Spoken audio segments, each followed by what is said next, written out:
माँ वागीश्वरी को नमन करती हूँ। समृद्ध मंच को और आप सभी उपस्थित मनीषियों को प्रणाम निवेदित करती हूँ। और मैं क्या कह सकती हूँ, आदरणीय शिवा गोस्वामी माया जी के लिए मैं मिली नहीं, लेकिन मुझे यह सौभाग्य प्राप्त हो गया कि मैं उभार ले सकी, शामिल हो सकी और वाचन भी कर रही हूँ। हालांकि भजन गायन के बाद कहानी वाचन नीरस लगता है, लेकिन आप संभाल लीजिएगा, मेरी बात नहीं है, ये पंक्ति उनकी है, मैं तो बस यहाँ पर शब्द रख रही हूँ। ये कहानी भी बहुत सरल, मैंने जब इसे देखा और योगेश जी ने कहा कि आपको एक छोटी सी ये कहानी है, ये पढ़नी है, तो मैंने देखा कि सरल बात को किस तरह से भाव दिया जाता है, कैसे उसको संवाद के रूप में दिया जाता है। आए दिन पति पत्नी में तकरार होता है घर में, और किस तकरार होती भी है तो कैसे एक दूसरे का ख्याल रखते हैं, और उसमें कुछ नहीं कहा गया है, जो रोजमर्रा की बात है उसी बात में एक संवाद है, और उसका शीर्षक दिया गया है अनोखा प्यार।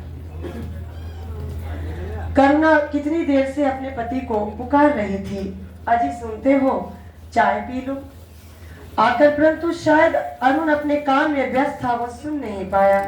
करुणा चाय लेकर अपने कमरे में गई और बोली, कब से कह रही हूँ चाय बन गई, आप चाय पीना चाहते थे, पर क्या काम बाद में नहीं हो सकता था? इतना कितनी बार कह चुकी हूँ कि चाय खाना समय पर ही ठीक रहता है। आप लोग अपनी अपनी बात याद करना इस कहानी के साथ साथ, परंतु काम के आगे आपको कुछ भी समझ में नहीं आता है। उसने गुस्सा कर चाय रख दी और फिर अपने काम में लग गई। कुछ देर बाद जब अरुण का काम खत्म हो गया, वह चाय लेकर देखकर बोला, चाय तो ठंडी हो गई है, खैर मैं यही पिए ले रहा हूँ, तुम कहोगी बार बार परेशान करते हो।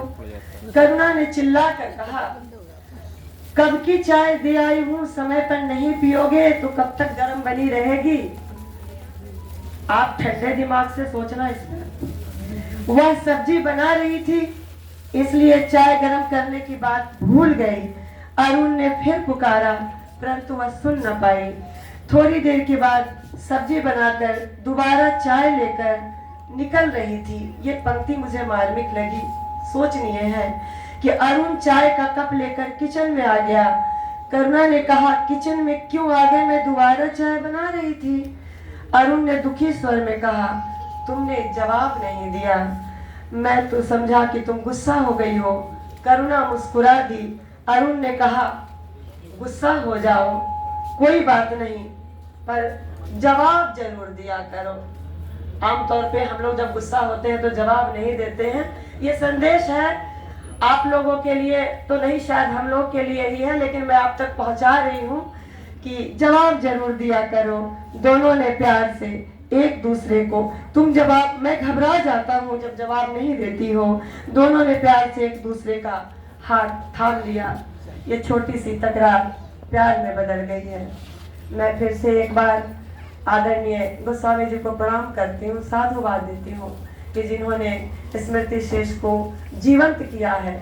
उनकी रचनाओं में, उनके शब्दों में हम सब बैठकर आज कहते हैं ना कि मिल बैठ कर लो बातें, इस तरह से कि याद रहे बरसों, और कल मानस पटल के पन्ने खोलो तो लगे कि बीते हैं कल परसों। बहुत बहुत धन्यवाद।